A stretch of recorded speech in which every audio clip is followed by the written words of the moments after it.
8年前，大學生周蘭君說非5000萬身價富二代不嫁，如今嫁出去了嗎？2014年，一個平平无奇的女大學生承包了全浙江人的笑點。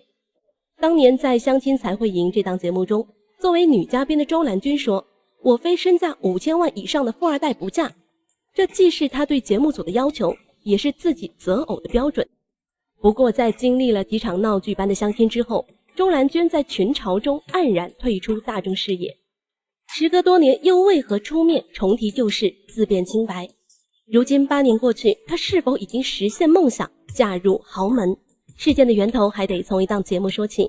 2014年，在浙江衛視播出的相親類節目《相親才會贏》，迎來了一位特別的客人，她就是在讀大學生周蘭君。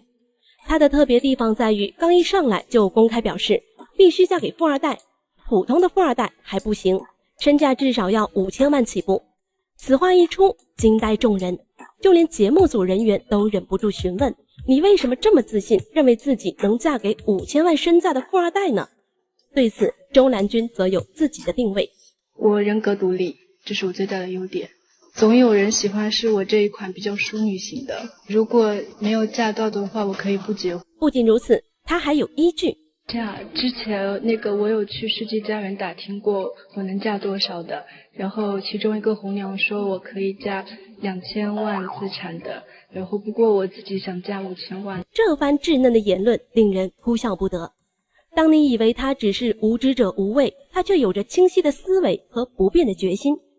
於是在與相親特派員進行第2次約談時，他又說出更令人震驚的話：如果我在意外界的輿論，聽了他們之後，我能得到什麼呢？他們能給我什麼？不能。所以我會遵從自己的內心聲音，一定要找個富二代，這才能幫助到我。如果我不嫁富二代的話，我的一些就是比如说我的容貌、我的身材都会，还有我的社交的禮儀，還有我美好的品德、美好的性格，還有我的就甚至是靈魂都會被毀了，是這樣的。我覺得周蘭君憑什麼這麼自信？難道有顯赫的家世或者獨特的長處？其實不然，周蘭君出生於相對普通的家庭，父親在國企上班，母親是某大學的一位社管，而他本人的學習成績還算得上優秀，高考總分本可以報個211，但是卻選擇到浙江工商大學。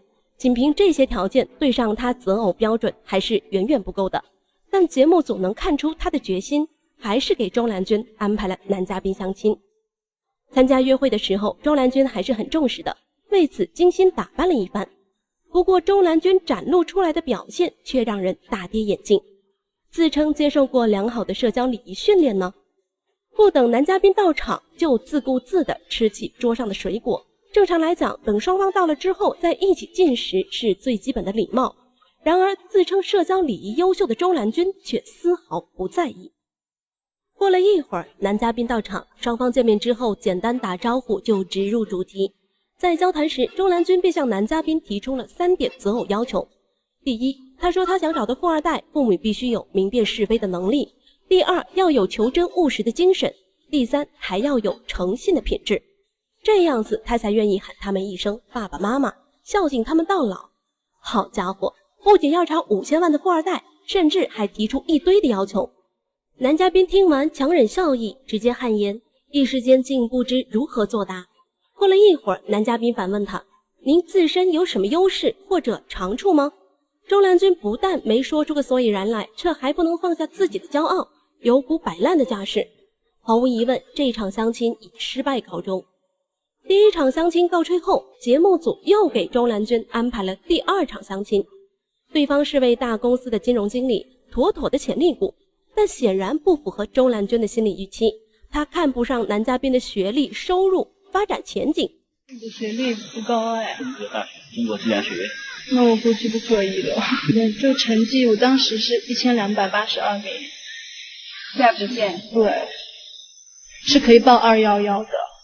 然後我是為了找高富帥才到浙江這邊來的，就是我想讓我的兒子上美國的西點軍校，想讓我的女兒上美國的哥倫比亞大學。我覺得我們兩個在一起肯定不可能的。就讓兒子上西點軍校，不僅是要聰明，而且還要很多錢，不想過看人臉色的日子。聽了他這番話，我們也終於知道，為什麼能報211成績的他會選擇一所普通的大學了？不出所料，第2場相親又以不歡而散告終。這期節目播出之後，立即在社會上引起很大的反響。周蘭君不但沒在節目中找到寶馬王子，還因那些雷人的言論遭到屏幕前的觀眾一頓的口誅筆伐。明明自己很普通，卻大言不慚提高要求，哪來的迷之自信配得5000萬身價的富二代？這跟白日做夢沒什麼區別。一時間，周蘭君的微博成為大家口誅筆伐的陣地，拜金、庸俗、愚蠢、無知。在大眾批判的聲音裡，周蘭君被噴得體無完膚。另外部分人覺得他想學鳳姐，故意裝瘋賣傻，博眼球，黑紅一波。還有人認為這是節目組安排的劇本，只為博得收視率。2年之後，周蘭君在微博發文自辯清白，他發出一篇初生牛犊不怕虎之我做過的最愚蠢的事情的文章。文中，周蘭君言之凿凿地說自己被節目組套路了。在他的聲明裡，他說他當時只是一名單純的大學生，有點傻白甜，看到相信節目組信息，腦子一熱就報了名。因為自己在相親介紹欄裡寫的是要找富二代，節目組看到了話題性，等第2天約談時，特派員胡丹故意循循善誘，引導他說出對富二代的渴望和要求，越誇張越好，並且還喊來一眾同事來制造圍觀的效果，同時還不斷鼓勵周蘭君，讓他自信心爆棚。於是根本沒有播出時勸姑娘的內容，反而央求周蘭君再和節目組配合，而周蘭君在節目中說的話也被街頭趣味惡意剪輯，為了節目效果刻意制造衝突，醜化他的形象。於是最終成片時才有了那些雷人言論。不僅如此，周蘭君還表示，跟他第一次見面相親時的男嘉賓根本不是什麼富二代，而是一名普通律師，同時還是胡丹的朋友，真名叫重岩俊。相親當場2人一直擠眉弄眼。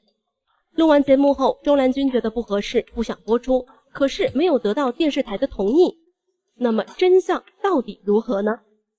當然不排除節目組為了收視率而引導嘉賓，並通過後期剪輯制造話題的可能性，但把一切都推給了節目組，顯然也是站不住腳的。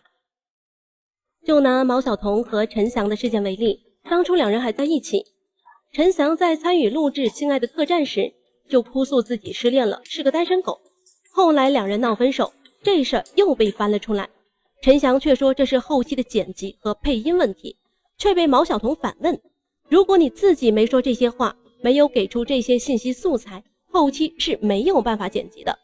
陳翔被怼得啞口無言。反觀周蘭君這一邊，那些話也是從他嘴裡說出來的，這可是做不得假。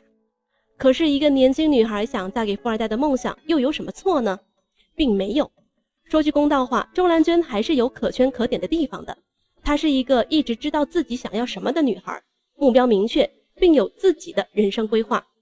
然而錯就錯在她把自己的私欲和夢想赤裸裸地強加在一起，或者說強加在另一半身上。又或許她一直活在自己的理想主義當中，並且单純的以为把自己的真實想法說出來就能得到大家的認可。但是现實終究是現實，並不是童話。這個世界上即使再無私的感情，也是建立在一定的需求和利益之上的。好在最終周蘭君能懸崖勒馬，看清現實。大學畢業後腳踏實地，謙虛學習。如今距離相親才會贏這檔節目播出已經過去8年，周蘭君早已蛻變成一位成功的商業女性，不僅擁有自己的網絡公司，自身涵養也得到明顯的提升。雖然沒能實現嫁入豪門的願望，但也逐漸實現了財富自由，活出真實的自己。時隔多年談起過去，雖然還會愧疚，不過倒也坦然，這也是值得我們學習的地方。對此，你又是怎麼看的呢？